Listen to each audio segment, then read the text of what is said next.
Three, two, one, jump!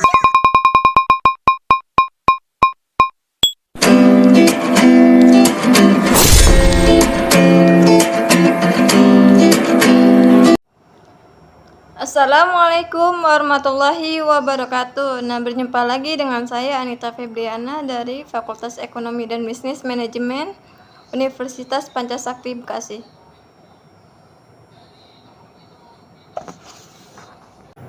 Nah, kali ini saya akan mempresentasikan sebuah materi dari pengantar ekonomi mikro, yaitu produksi. Yuk kita lanjut.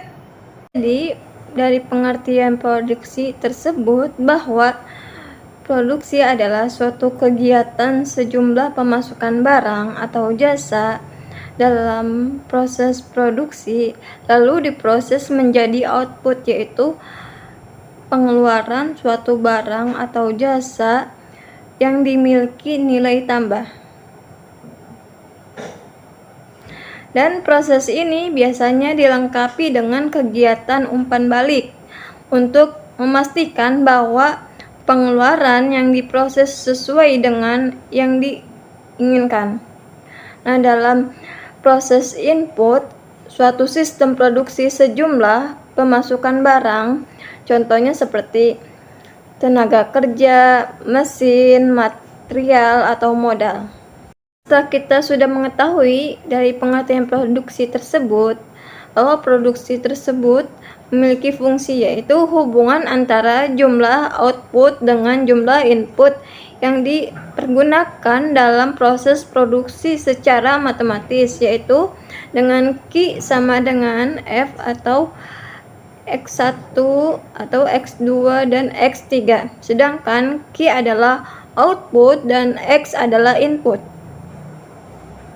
Nah, dari fungsi produksi tersebut, apabila input yang dipergunakan dalam proses produksi hanya terdiri dalam modal yang tadi saya sebutkan atau yang disebut dengan K, dan tenaga kerja yaitu dengan lambang L, maka fungsi produksi menjadi Q sama dengan F K dikali dengan L. Q-nya output, sedangkan K-nya itu input modal dan L-nya itu adalah input tenaga kerja. Ini adalah tujuan dari produksi, yaitu yang pertama, memenuhi kebutuhan manusia. Kenapa?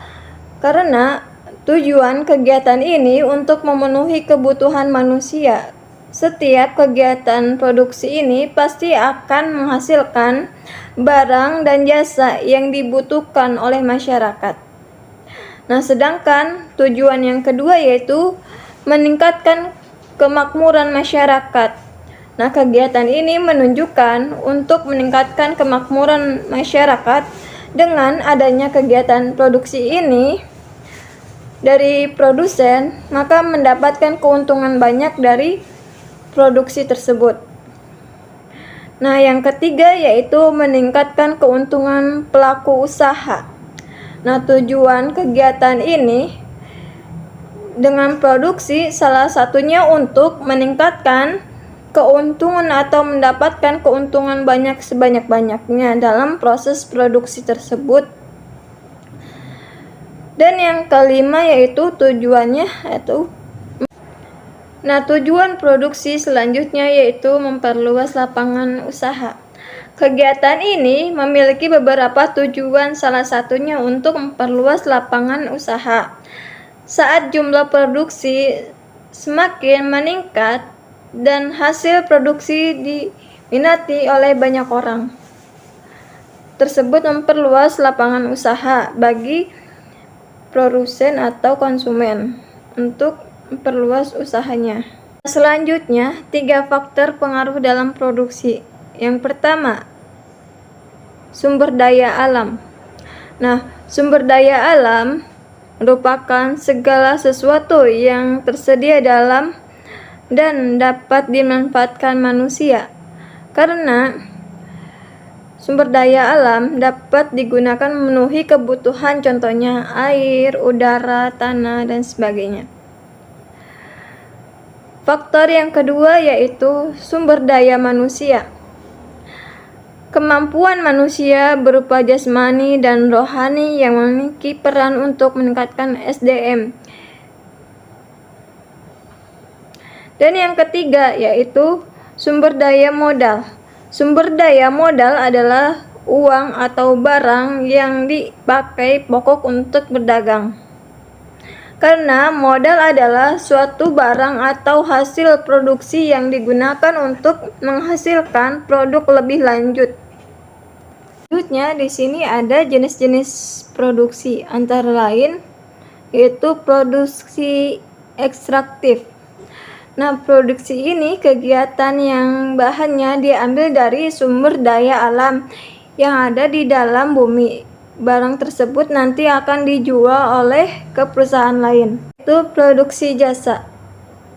Nah, kegiatan produksi jasa ini yang memiliki tujuan untuk menjual jasa atau keahlian tertentu. Dan selanjutnya, jenis produksi yaitu produksi pengangkutan. Nah, kegiatan ini yang bertujuan untuk melayani pendistribusikan atau pemindahan barang dari produsen menjadi tempat terdekat dengan konsumen. Nah, selanjutnya yaitu jenis produksi dari produksi industri. Nah, kegiatan ini bertujuan untuk mengubah bahan baku menjadi barang jadi atau setengah jadi. Nah, selanjutnya yaitu jenis produksi dari produksi agraris. Yang terakhir yaitu produksi perdagangan. Nah, kegiatan ini memiliki peran yang sangat penting karena sebagai penghubung antara produksi dari produsen dengan konsumen. Nah, jadi produksi itu bisa dikatakan sebagai inti dari bisnis. Dan produksi memiliki proses paling awal dalam aktivitas jual beli dalam bisnis.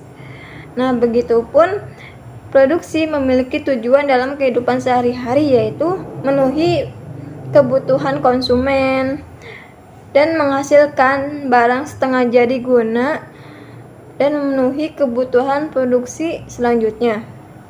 Dan begitupun meningkatkan kemakmuran rakyat dan memacu tumbuhnya peluang usaha untuk masyarakat dan sehingga menyerang suatu pengangguran. Adalah presentasi yang saya sampaikan kepada kalian semua.